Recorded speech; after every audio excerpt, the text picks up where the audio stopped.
Lightning like Steve McQueen. I'm in the fast lane when the light turns green. And I built tough, I ain't nothing but grit. Cause I made rugged blood, sweat, and spit.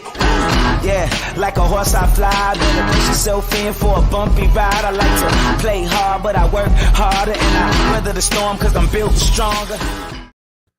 All right, ladies and gentlemen, welcome back to the Freight Coach Morning Show, the top morning show in transportation, coming to you live every single weekday, 8:30 a.m. Pacific, 10:30 Central, to break down some industry headlines and to provide some actual insight into what is going on out there in the world. Most importantly, how you can apply, utilize, and see a definite benefit in your business and everything else out there. Because as we all know, there's a ton of information that's being thrown out there, but it's a lot of what the hell do you actually do with this information?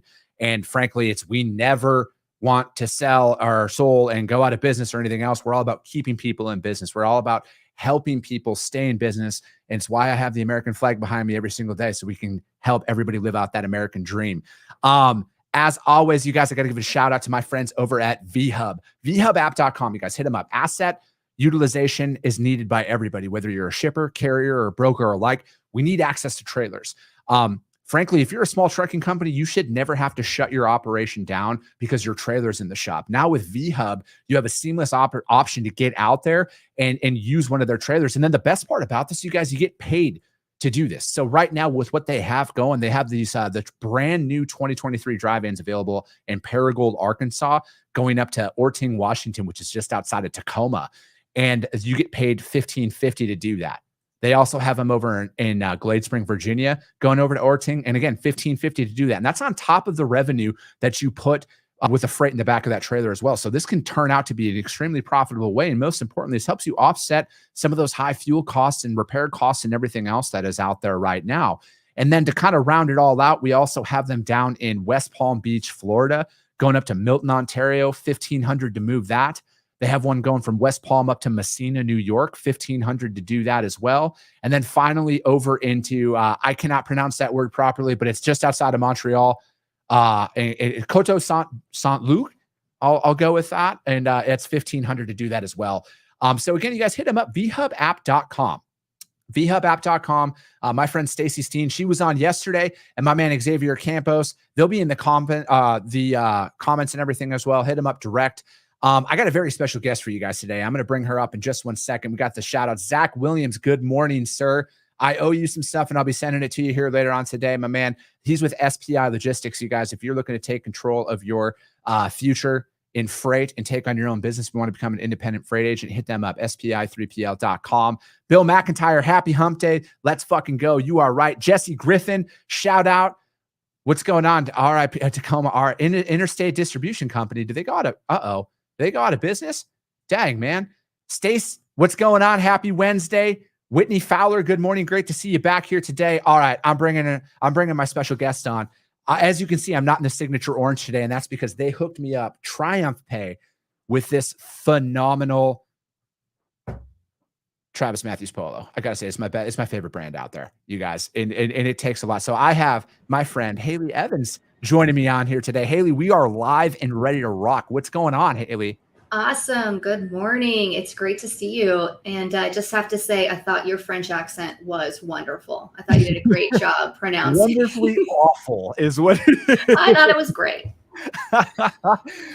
So Haley, thanks for taking the time to join. I mean, Haley and I are one of the few people that I've actually met in person throughout this entire social media journey. We met out in San Antonio last year at the TIA Technovations conference, and I had her on the podcast a few months after that. So it looks pretty dreary out there in Dallas today. Are you guys still just getting flooded out? You know, it's actually a dry day today, but there are a lot of clouds in the sky. It's definitely threatening to rain again. It's been crazy. We haven't gotten rain hardly all year. And then we got like 20% of our annual rainfall in one day. So yeah, it's been a little nuts this week, but no rain so far today. Yeah, I saw that. I saw there was some major flooding on the interstates down there, and it shut down. And it didn't how long was it shut down for? It was a couple of days, wasn't it? Yeah, I think at least a day. And my old neighborhood actually completely flooded, like into people's homes in East Dallas. And I've never seen that before. I've lived here for 15 years. So it's been really wild. Dang, that's intense. Yeah. Intense. But so far, no flooding today. So that's good. Oh my gosh.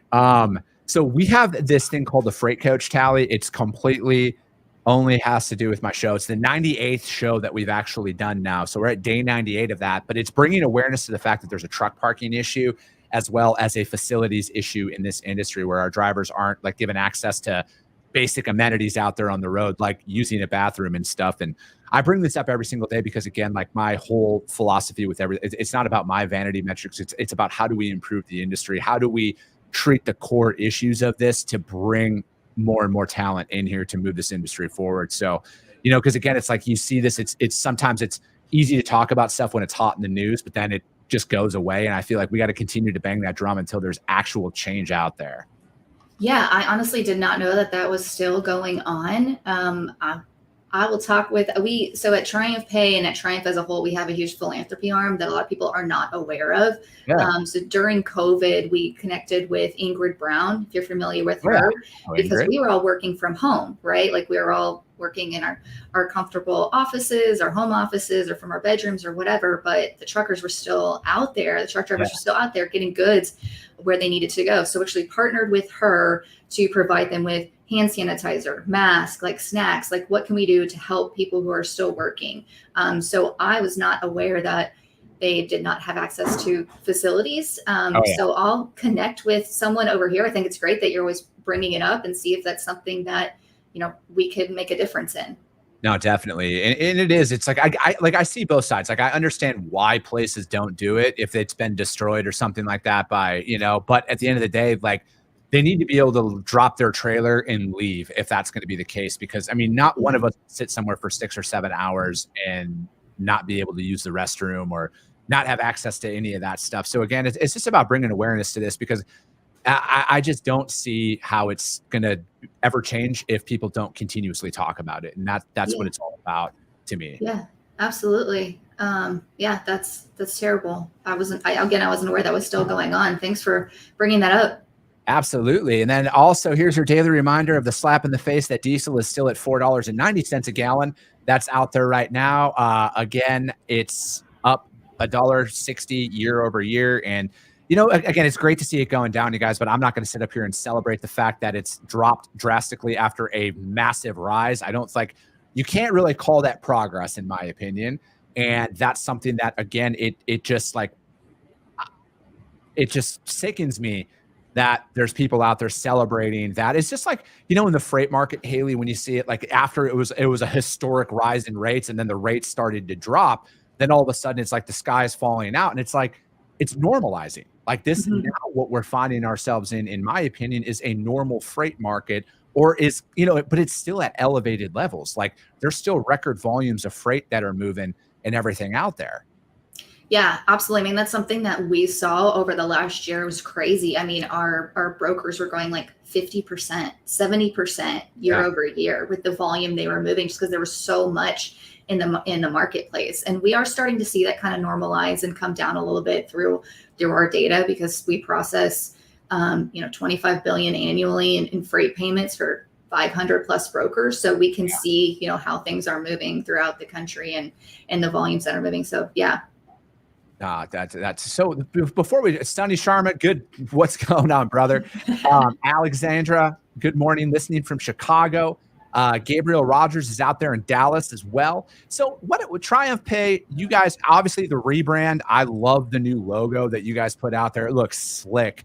Triumph Pay, like just go into it. Cause again, like I think like back office and a lot of this stuff, managing cash flow and a lot of the time that brokers put out there, it's tough to quantify because like we were talking about before we started recording is lost productivity doesn't show up on a balance sheet. But, as somebody who is in the journey of building out my company right now, like that was the first thing I took off of my plate was invoicing a lot of managing my finances and everything else. So I could concentrate on growing the business. So like, what is it like you guys are out there, solving every single day? Yeah. I mean, you hit the nail right on the head, right? You focused on your core competency to help your business grow. Where am I the best at? What am I the best at? And what am I not the best at that someone else can do? And that's what we focus on at Triumph Pay is what is Triumph Pay's core competency? And that's back office efficiency and carrier payments. So what Triumph Pay is doing now is we're focused on connecting the industry through data, through API. So connecting brokers, carriers, factors, and shippers so that we can process all invoices and paperwork seamlessly through data. Right now, it's, people are invoicing each other still through email or sometimes through mail, sending faxes, receiving checks for payments. And so we're working to streamline all of that. So as a TriumphPay broker, you can, your carriers can present their invoices. We can process them through our audit tool and get them paid same day. And you don't have to do anything. Yeah. I mean, and we handle, if the carriers don't know where their money is, that's our responsibility. They call us and we answer. So you go focus on your shippers, and you can continue to focus on a premier carrier experience with us as a partner, providing a great carrier experience. But that's what we're settled to do, is connecting the industry and providing those streamlined services. No, definitely. And again, like we'll segue into the first article, and then we'll tie in some other parts about what's going on out there in the market. So the first article, you guys, which is welcome sights to anybody who's been paying attention to the headlines, who've been trying to paint a different picture over these last 6 months, is truck tonnage in July posts a 5.1% annual gain. This is from ttnews.com. It rose 5.1% year over year, but it slipped 1.1% when it measured on a sequential monthly basis. The ATA for-hire trucking tonnage index equaled 116.2 compared with 117.5 in June. Though the first 7 months of 2022, tonnage is up 3.4% compared with that same time frame a year ago. The ATA said the July year-over-year result marks the 11th consecutive month of annual gains. Tonnage declined in July only for the second time during the last 12 months, said chief economist Bob Costello. Despite the dip in June, tonnage remains at elevated levels and increased significantly from a year earlier. Costello also added, while tonnage is much stronger than a year ago, the monthly gains have moderated as the year has gone on. The combination of a softer consumption of goods, home construction falling, and slower manufacturing activity are the main reasons. And then it's the index has been pretty much in place since 2015. That's out there. And, and again, to tie into like what you guys are seeing out there is a volume from your hosts, like your clients are growing out there. But again, like every time I love the fact that freight is still at an elevated level, but I instantly think of my most dreaded task was POD retrieval. Like I love selling freight. I love building up relationships with carriers and shippers. But man, when you're out there and you're spending hours a week tracking down paperwork, like that's something that is, it's part of it, but people don't also realize that there are kind of tools with it. So like, how are you guys helping solve that? Because like anytime there's elevated freight levels, like your business grows, right? And as a business owner, it's always like, yeah, you're content right here. But when you start to level up, you can't let things fall between the crack, because like the way that I see it, like POD retrieval, for example, you need that obviously to get paid from your customer. But if that stuff falls between and then you don't invoice your customer, then your carriers don't get paid. And then that makes it's a negative light on your brokerage as a whole. Mm-hmm. Absolutely. Yeah. So we have a couple different ways that we help our customers with that.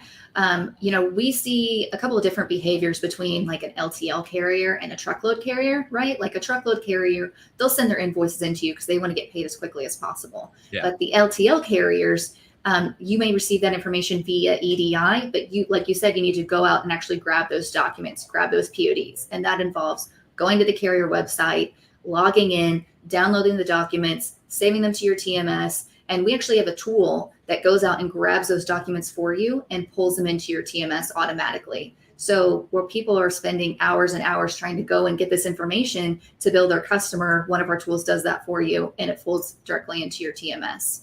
Another thing that we do that helps with that billing, right, to condense that cycle while you're waiting for that paperwork to bill your customer, we can go ahead and start the billing process for your customers sooner. So it depends on your customer rules, right, when they'll start allowing you to bill you. But we do see some of our customers start to bill their shippers before they've received all of the paperwork, so that they can reduce that delay.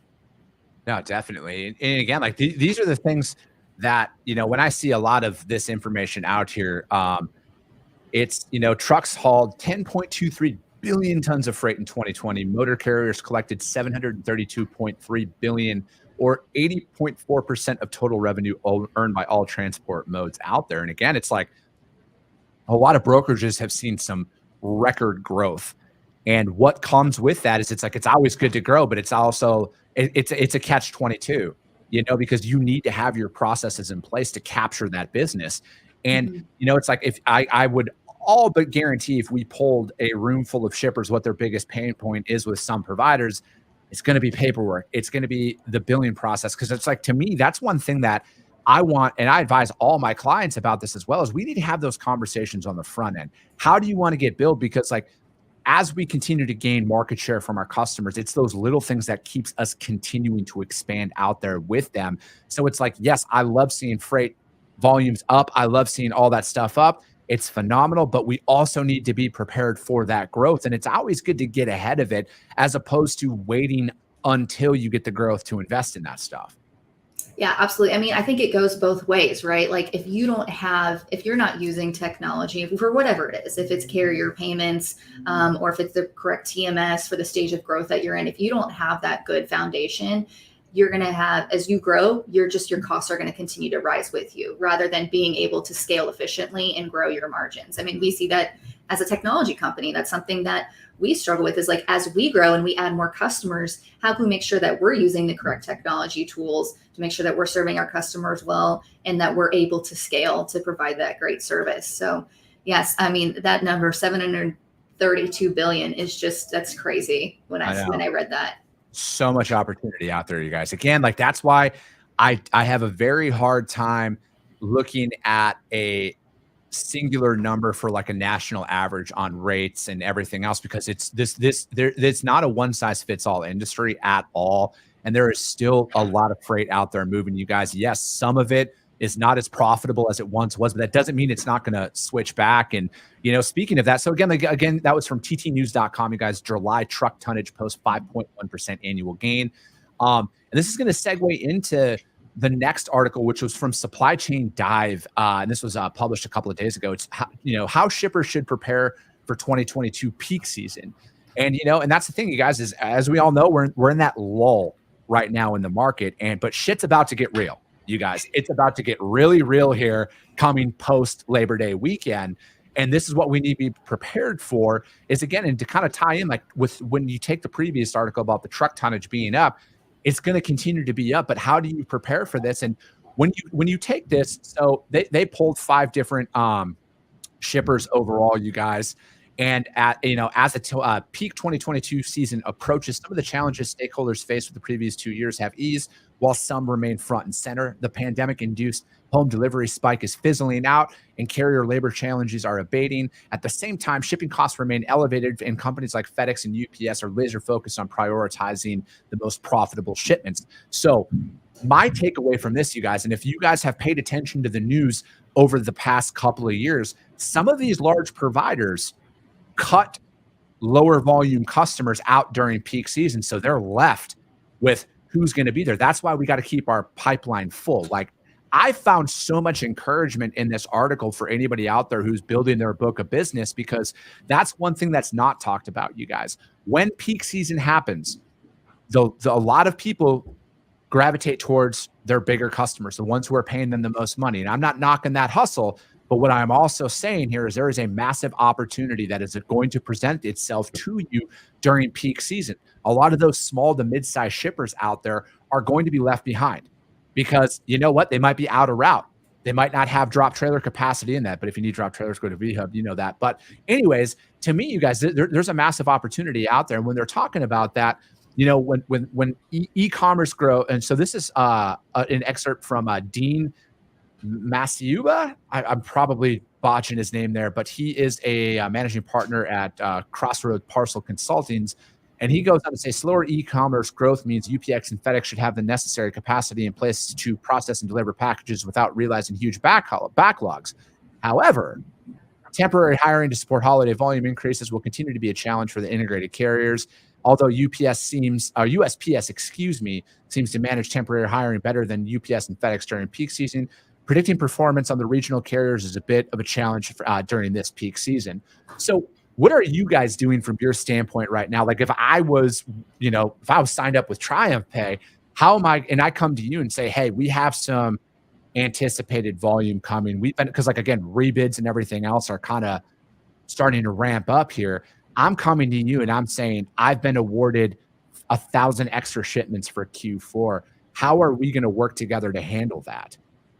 Yeah. So what we do is, we pay when you tell us to pay, when the carriers to pay. But right now we're getting ready for peak season too. We're continuing to ramp up our hiring, making sure we have the staff in order to support our customers, whether that's with additional customer service agents to answer questions from carriers, because we all know, like, no matter the year, we've seen a couple of crazy years in 2020, 2021, 2022.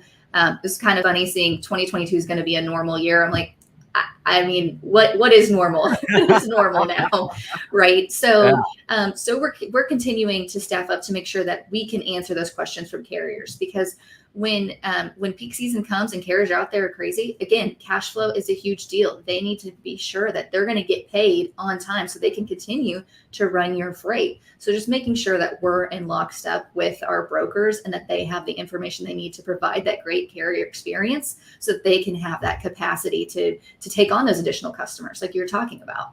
No, and that's exactly it, because, again, another takeaway from this article, Zach Williams says SPI uses Triumph Pay. SPI. We love SPI. We love SPI. Yes, they're a great customer. But it goes on to say here, it's also, for peak 22, an important strategy is for shippers to start earlier and work with their providers to provide and ensure that they have the capacity allocated for the expected volumes that are coming. And I think, like, with what we're seeing out there, again, like, the port situations are not cleared up. Like, that's not at optimal levels right now. There's still backlogs. There's still a lot of stuff. And I broke down an article the other day, Haley, about how they're shifting warehousing out of the Inland Empire in Southern California. They're looking for additional warehouse space that's out there. So again, it's like tackling those opportunities, like, with all of this uncertainty that's going on in the freight market right now. To me, I see massive opportunity. I see a lot of people who are going to be shifting their focus, and all of a sudden that prospect of yours who might not have been in your backyard might be opening up a fulfillment center just down the street from you. And again, it's like, how are you preparing? And that's one thing that I want brokers to really focus on, is how are you preparing for peak season? Because now this is the time of year that I've found that more customers will onboard new providers is going to be during Q4. And that's because this is why you got to stay present with all of our prospects, you guys. We got to be in front of them, because somebody's going to drop the ball. It's only a matter of time during peak season. There's going to be a load that's going to be your opportunity. Unfortunately, it's not going to be a power load, which everybody wants. You're like, oh, I only wanted the easy stuff. It's going to be pick up at midnight, deliver at 4 a.m. The driver's going to be expected to do a backflip upon arrival at the receiver. It's not going to be ideal, but that's your ideal opportunity to get in the door with a lot of your prospects. And, it's, let me see here. Because they're still talking about a lot of last mile opportunities here, although it's fizzling out. But just like we've seen, when their expected mode of transportation doesn't come through, what are they going to do? They have to reach out. And then for all you full truckload brokers and LTL brokers out there, this is a prime opportunity for you. I can't stress that enough. Yeah, I mean, when you show people that you're going to be there and you're going to solve their problems when they need it, like, that's how you build trust. It's not going to be, like you said, it's not going to be on a super high margin load, maybe right the first time, but now they know who you are, they can trust you, and you'll handle their freight. I think that's an excellent point. No, definitely. And again, you guys, that article was from Supply Chain Dive, how shippers should prepare for the 2022 peak season. And again, you guys, all the links to these articles are up there on the Freight Coach YouTube channel, as well as the Coffee with the Freight Coach podcast for the audio only. And that, again, research all of this stuff. How can we take this information and apply it to our current prospects and our current book of business and everything that's out there? Let me see here. Lewis, what's up, man? Yeah, you're right. Do some backflips, buddy. Elias, any shippers here need, man? Oh, God, there we go. 100 plus trucks. There we go, guys. If anybody needs help out of Miami. Last article. So I always lead in the show with the daily fuel report that's out there. This next one, you guys, is from fleetowner.com. And it talks about how the diesel price decline slows. And I think, again, because as a broker, I remember this a lot, is carriers are going to be asking for fuel advances. They're going to be, especially in an elevated time. And, is that something that you guys are seeing an uptick from? Like, Can you have that right away when you're working with a company like TriumphPay? Because again, I'm all about keeping these drivers in business. And I remember having access to that capital to advance that out there, because again, when it's $1,200, and heaven forbid that driver just had to repair something on their vehicle and put $8,000-9,000 into it that they normally wouldn't. We need to have those resources to keep that to keep them afloat, because as again, as I talk about all the time as a broker, we don't have a product without our carriers. So is that something that you guys have kind of seen an uptick from in requests, or like you've seen that kind of grow out? Yeah, so we do not do fuel advances today. Our brokers still do fuel advances, but on behalf of our brokers, we do quick pays, where we can see carriers taking quick pays on a one-off basis, right? So if they have a maintenance issue, if they need fuel, and they can go into their profile and they're being paid standard pay from their brokers, completely free for now. Like, we're not going to charge a carrier to get paid, obviously. And so if they want to go in and take a quick pay on an invoice by invoice basis, they can do that. And they get paid, as soon as 30 days, net 30 terms, we'll pay the carrier on day one. And then the broker has access to 30 days of float. So the broker's still paying essentially on those net 30 terms. So it benefits the carrier. They get paid when they need it. And then the broker doesn't have that outbound cash. So it helps them with their liquidity. No, and again, because it's like, this is something that I want people to take into consideration of when you are partnering with outside providers. You have your technology partners, your payment partners, all of that stuff. How these are the conversations we need to have on the front end, because again, you don't want to ever be in a position where if a carrier of yours is on a load and you know what, they might need to get quick pay, you might need to advance them in some way, shape, or form, and then they're like, oh, we can't do that. And again, it's like, hey, they got delivered, but heaven forbid something happens to their truck and they need that $5,000 today to get that repaired. Now they have that option. And again, it's like, it's that experience, because you want to be a broker of choice to carriers. You want to have that seamless partnership with them, to when they are working with you, there's that obvious benefit on why they're going to take your freight over somebody else's. Exactly. Yeah. Some brokers, before they work with us, they're not able to advance those funds. And so when we talk with them about their existing quick pay program, they're at a 5 or 6% for carriers. And it's some of the conversations we had is like, well, I frankly just can't afford for carriers to take quick pay. So the broker's kind of not in a good position. And then the carrier's certainly not in a good position. And so if you don't have, a good quick pay program or access for carriers to get their funds early for fuel advances, then the carrier may go somewhere else that have a great carrier experience, in addition to, to quality loads that they want to carry. Yeah. And that's exactly it. It's like, how are we going to position ourselves in any market to add value out there? And again, it's like, yeah, diesel prices, does that affect a broker? It does. You might not think it does, but it does. And, obviously I get all of this stuff from the EIA.gov, check that out, you guys. And again, you can take this information, but it's like, to me, it's like, how do we solidify our partnerships? I want to be a broker of choice to not just shippers, but I want to be a broker of choice to carriers, most importantly. And I want to have opportunities out there, because again, as a business owner, and I think this kind of falls to the wayside for some people who've never had everything on the line to make their business work. Cash flow is I would say the biggest hurdle to overcome early on in business. It's something that I have definitely had to overcome, because your receivables are due on the 30th, and you really hope that they come in, but your bills are all due on the 1st. And unfortunately, you're the people who are expecting those payables, they don't care. They shut your service off. But again, it's like, how do we make it seamless? Because we need these drivers on the road, you guys. 97% of the trucks on the road are small business. All right. We need to keep them in business. We need to work together collectively and be aware of who our partners are and who we're partnering with, to ensure that they are working. Again, I know the kumbaya doesn't exist, you guys, but I'm preaching best practices out there, because I want you guys to be aware of this. This is what's going to help you retain customers. Having carrier relationships, having a solid carrier base is going to improve your customers. All right. Your book of business will grow. I promise you that. Try it for 90 days. I challenge every single one of you. Try it for 90 days and prove me wrong. That investing in a carrier partnership does not lead to customer growth. I just Go have ahead. to say something right there is that like we've had multiple conversations with top 10 brokers, and this is what they are focused on is the carrier experience. Yeah. You may think that they have the brand power and they have, the pick of the litter when it comes to carriers, but they are investing in their carrier sales and their carrier partnerships. And how can we make carriers have a better experience so we can continue to grow? So, this is something that I agree every single broker should focus on, is having that superior carrier experience, because everyone is investing in it. No, that's it. And that's it for time for today too, Haley. This flew by. That was a quick 30 minutes. It did. That was so fun. Bill McIntyre, he appreciates the conversation. Clara Flaherty, no product without our carriers. Amen to that. Dedicated trucking, absolutely. Josh Krause, cash flow challenges will always be the number one failure for owner operators. Stronger together. Whitney Fowler, yes. I don't know what that was in reference to, but I try my best to keep up with the comments live. Haley, how does anybody reach out to you, though, to find out more about you or Triumph Pay or anything that you guys are doing out there? Yeah, so connect with me on LinkedIn. I would love to connect with everyone who commented here. This is a fantastic time on this show. I'm at Haley Evans at Triumph Pay, or you could just email me at hevans@triumphpay.com.